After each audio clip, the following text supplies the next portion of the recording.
comment Dieu va-t-il s'y prendre pour parvenir à transformer l'homme? Ici encore, nous touchons quelque chose d'absolument vital, quoique élémentaire. Christ le fera par l'intérieur. Il agira du dedans. Il n'y a qu'un espoir pour vous d'arriver à la gloire, mais c'est un chemin sûr. C'est Christ en vous. C'est ici la nécessité absolue de la nouvelle naissance.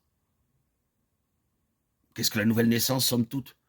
C'est par la foi recevoir dans le cœur Christ, c'est-à-dire la vie. Non pas la vie en tant qu'abstraction, mais la vie qui est indissolublement liée à la personne. Il ne peut pas en être autrement puisque le Saint-Esprit est une personne. Il est l'Esprit de Christ et il est l'Esprit de vie. Aucune relation avec Christ n'est possible en dehors de l'habitation intérieure du Saint-Esprit. Si quelqu'un n'a pas l'Esprit de Christ, il ne lui appartient pas. Romains 8, 9. Ainsi Christ, le Saint-Esprit et la vie éternelle sont un, en tant qu'ils sont tous les trois à la base de notre relation avec Dieu. Christ est l'objectif et la réalité centrale. Le Saint-Esprit est le divin agent. La vie éternelle est le fondement de nos rapports avec Dieu.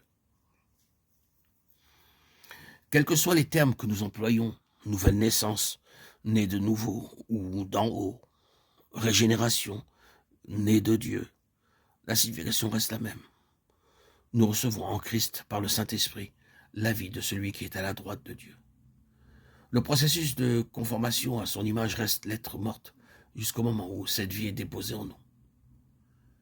De même que la vie qui se manifeste chez un nouveau-né porte en germe tous les éléments, toutes les possibilités, tout le potentiel de l'homme fait, de même à la nouvelle naissance, la vie de son esprit que nous recevons alors contient en germe tout ce que représente Christ, amené à la perfection.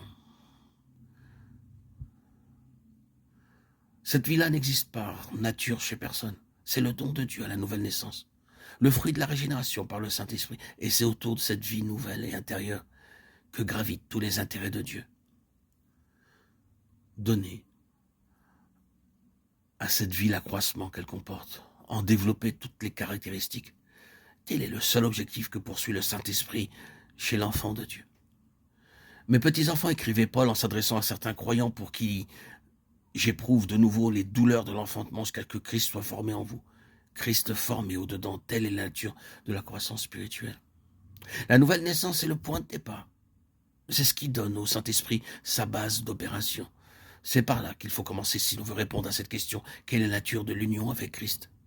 C'est un avec lui, dans sa vie ressuscitée et souveraine. En lui, le triomphe complet de cette vie est déjà consommé.